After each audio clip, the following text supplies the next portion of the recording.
Hello guys, lulutuin na natin ang ating tuna. So naka-prepare na guys. So ito yung pang-topping natin na red onion.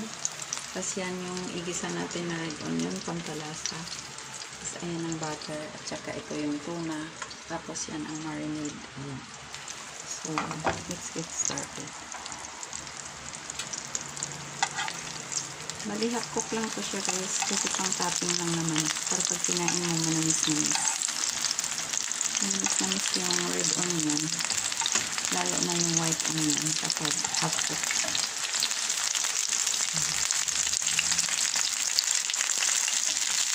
So, okay na yun. Pwede na ang galing.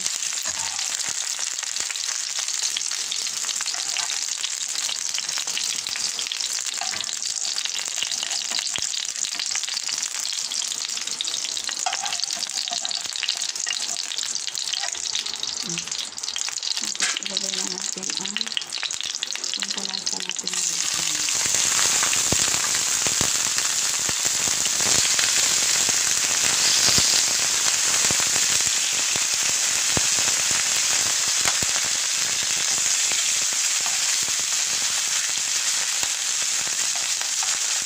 So ito na ang sabon guys.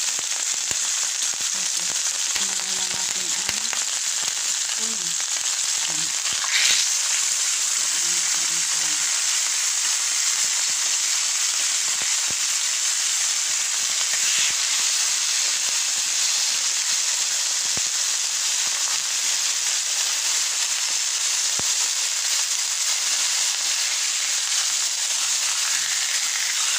Balik pa rin mo yung tuna guys habang lata ang kabilat para hindi na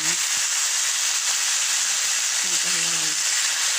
Kasi may tendency magkahiwalay natin tanggalan mo ng balat. So timplahan na natin. May timpla na rin yun guys.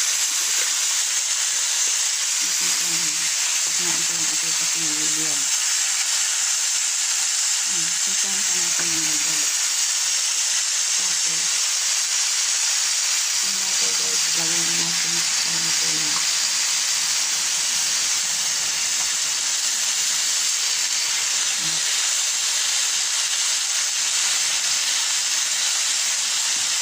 Ito na maiinit pa. So, ilagyan na natin ang marinade.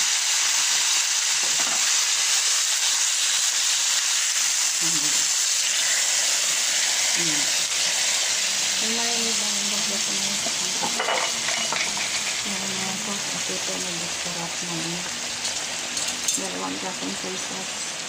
Lato puti at saka yung no-liquid seasoning. Ay, liquid kumanta nga pala yan. Tapos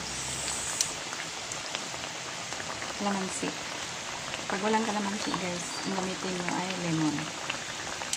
Tapos merong dahon ng laurel. So ganyan lang kabilis itong tuna and soy sauce guys. Ganyan lang kabilis. Mabilis pa sa alas 5 yun.